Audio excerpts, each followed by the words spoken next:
السلام عليكم. هو احنا ليه لما بنشوف حد لابس كويس او شكله كويس او كده بنبدأ نتعامل معاه باحترام قوي ونتعامل معاه حلو قوي. ولو حد لابس بسيط او شخصية بسيطة في نفسها، او ما بيعرفش يتكلم زي غيره، ممكن تتجاهله، تستقل بيه، ما تسمعلوش اصلا، تجرحه بكلمة تحرجه او كده يعني.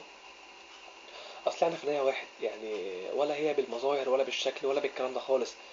ده بالعكس بقى، ده ممكن هو يبقى عند ربنا احسن من غيره واحسن من اي حد. واكيد ربنا خلقه كده له حكمة، واكيد برضه ربنا عطاله ميزة مش موجودة عند حد. ممكن انت تكون بتدور على الميزة دي طول عمرك وطول حياتك ومش لاقيها، فهو بيكملك، فانت يعني اكسبه، صاحبه، اسمع له. اصل هو ملوش ذنب في كل اللي بيحصل له، وملوش ذنب في ان انت تجرحه او تسمعه كلمة ممكن تقتله، او ممكن يعني تجرحه جدا.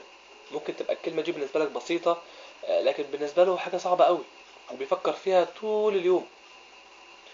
ف وبعدين احنا مجتمعنا رافضه، فانت كمان ما ترفضهوش وما تجيش عليه، يعني كفايه اللي هو فيه.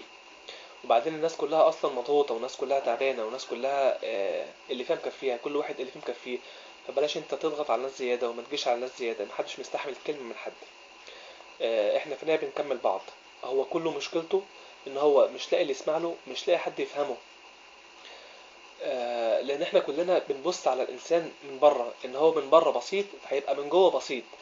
ما عندوش علم كافي، ما عندوش افكار كافيه، مش هستفاد منه بحاجه، مش هطلع من وراه بحاجه. ف يعني اصاحبه ليه او اتعامل ليه اصلا معاه؟ ما انا مش هستفاد يعني.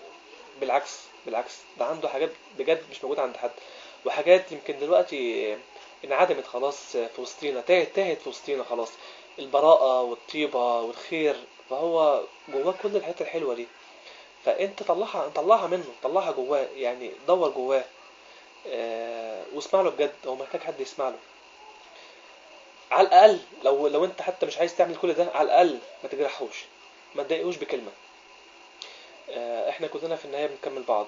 و كمان كنت عايز اقول ان في بعض الناس ممكن تتعامل معاه كويس علشان بس يعني بترضي ضميرها او بترضي اللي جواها وبترضيه.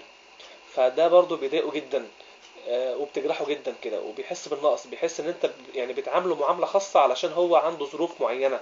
فدي بتقتله برضو. فعامله عادي، اتعامل معاه عادي يعني زيه زي غيره، مفيش فرق.